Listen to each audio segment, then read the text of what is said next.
Halo semuanya, pada video kali ini saya akan melakukan analisis regresi linear berganda menggunakan metode PLSM di program Smart PLS. Nah, sebelum saya melakukan praktek di program Smart PLS, alangkah baiknya kawan-kawan semua harus mengetahui tentang konsep dasar dari regresi berganda. Analisis regresi digunakan untuk mengetahui ada atau tidaknya pengaruh variabel independen terhadap variabel dependen. Sedangkan regresi berganda bertujuan untuk mengetahui pengaruh dua variabel independen atau lebih terhadap variabel dependen. Dan jumlah variabel independen yang digunakan dalam regresi berganda minimal 2 variabel. Nah, apabila kawan-kawan semua menggunakan satu variabel independen, bisa menggunakan regresi sederhana. Nah, dalam Smart PLS, perhitungan regresi berganda bisa menggunakan dua metode, yaitu PLSM dan regresi. Nah, selanjutnya, jika menggunakan metode PLSM untuk regresi berganda, maka bisa melakukan perhitungan dengan PLS algorithm dan bootstrapping. PLS algorithm akan menghasilkan informasi berupa validitas dan reliabilitas konstruk.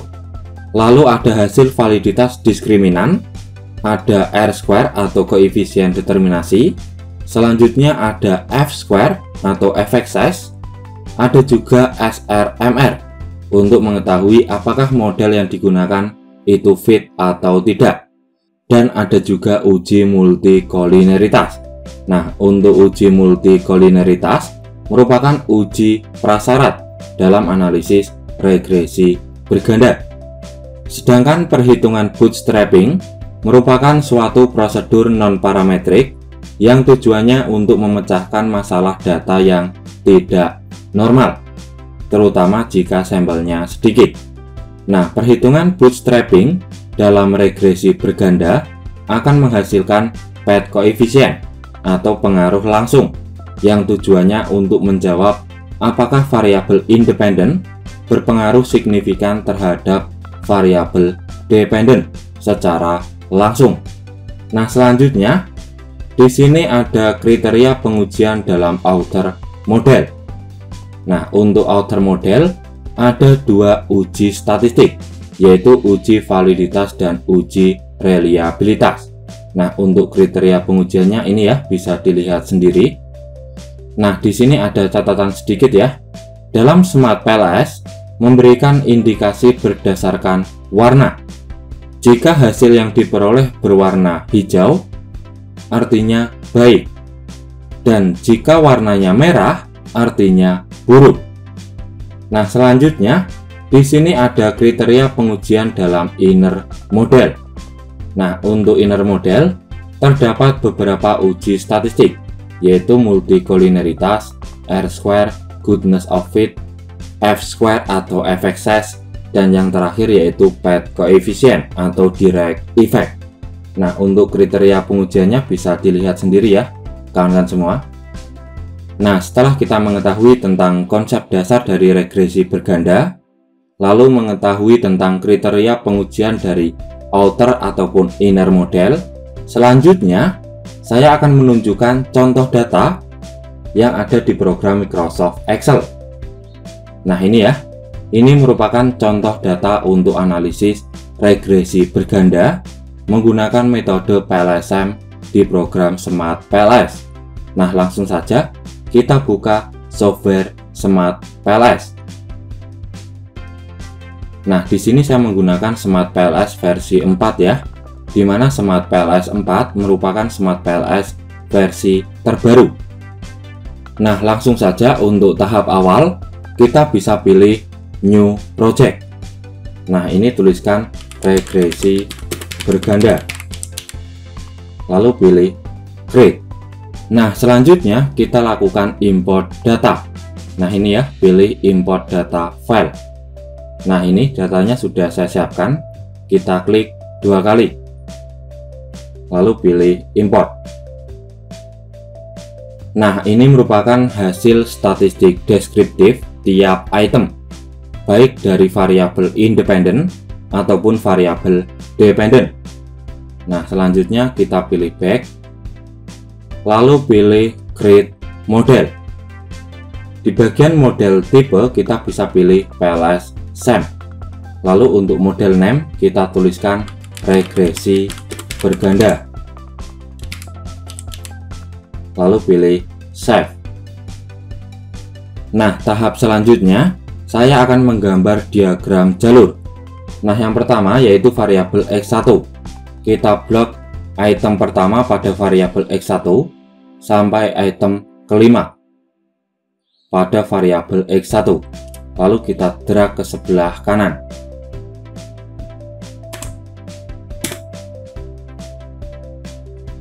Nah, untuk variabel lainnya caranya sama ya.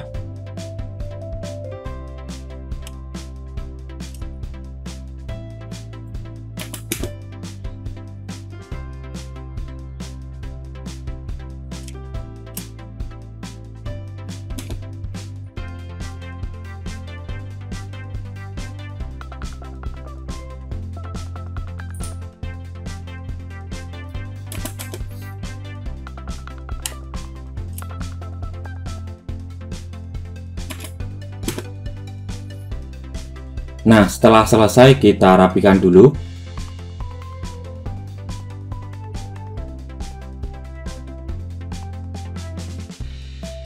Nah, tahap selanjutnya kawan-kawan semua bisa pilih connect.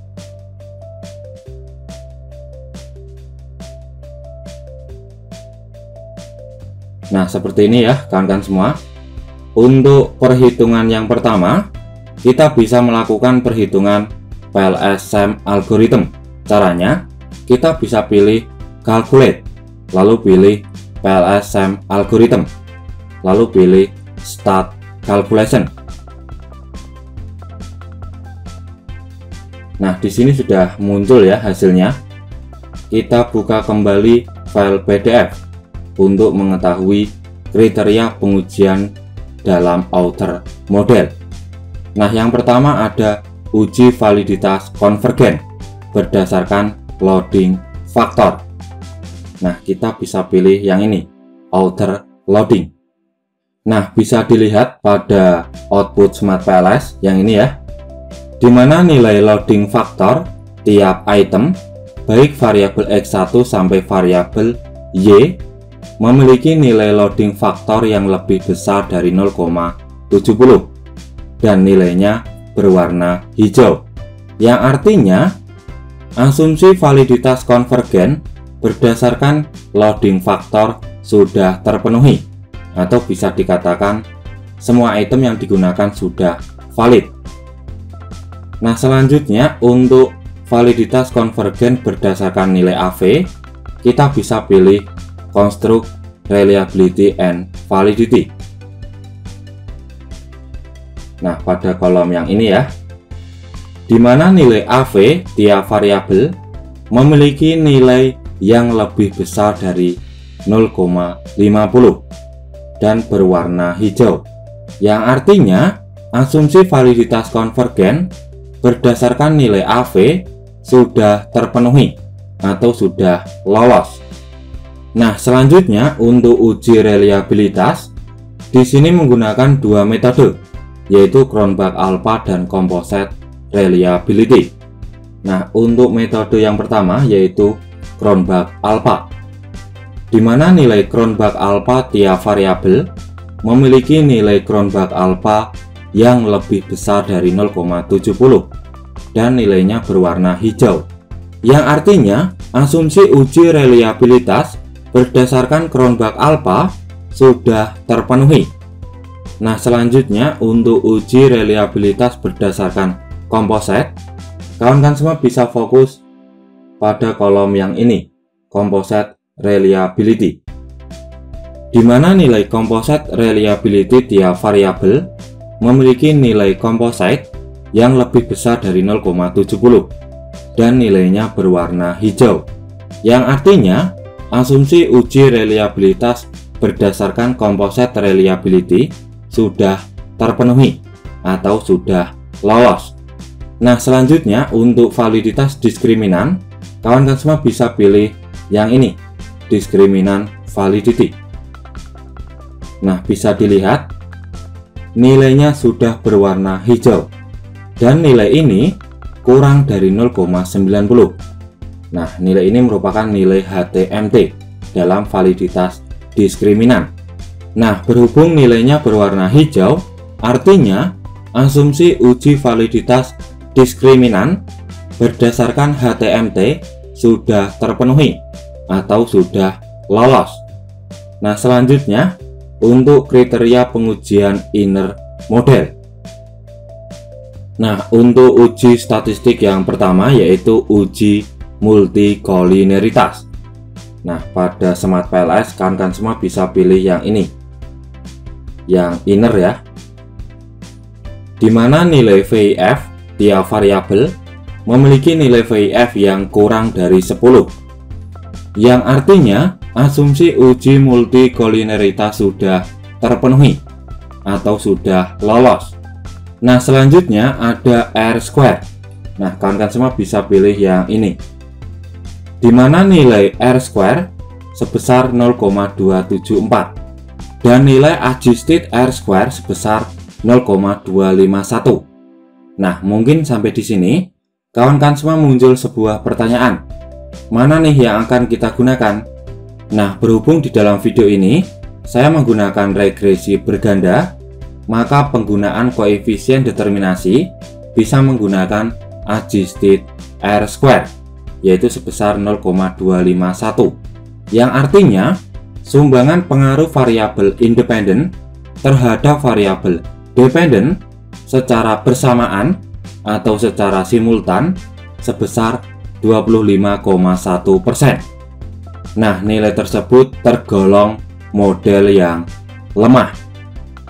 Nah, selanjutnya untuk goodness of fit, kawan-kawan semua bisa pilih yang ini, model fit, dimana kriteria pengujiannya jika nilai SRMR kurang dari 0,10 artinya model sudah fit.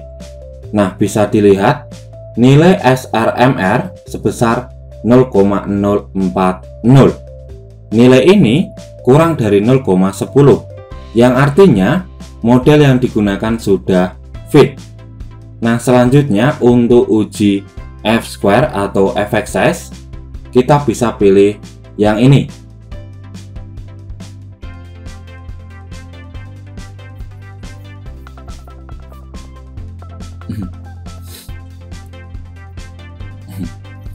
dimana nilai F-square dari variabel X1 sampai X3 berwarna hijau dan nilai ini lebih dari 0,15,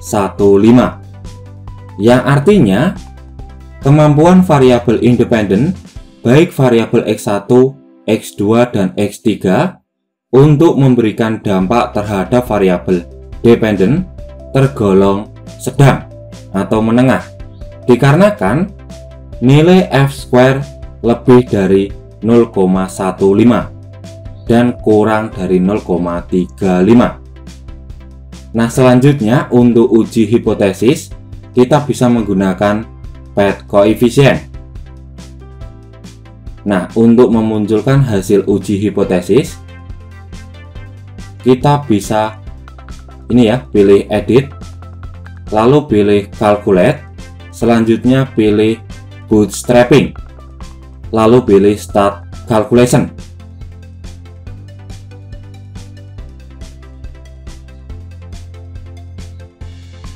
Nah, untuk memunculkan output uji hipotesis, kawan-kawan semua bisa pilih PET coefficient. Nah, untuk kriteria pengujiannya, jika nilai p-value kurang dari 0,05 artinya berpengaruh signifikan, dan jika nilai p-value lebih dari 0,05 artinya tidak berpengaruh signifikan.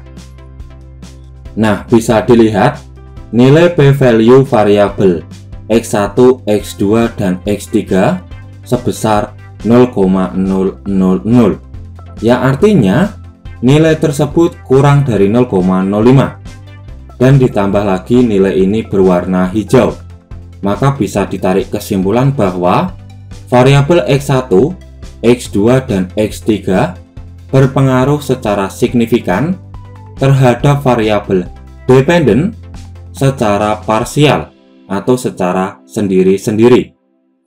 Nah, selanjutnya kita menuju ke graphical output.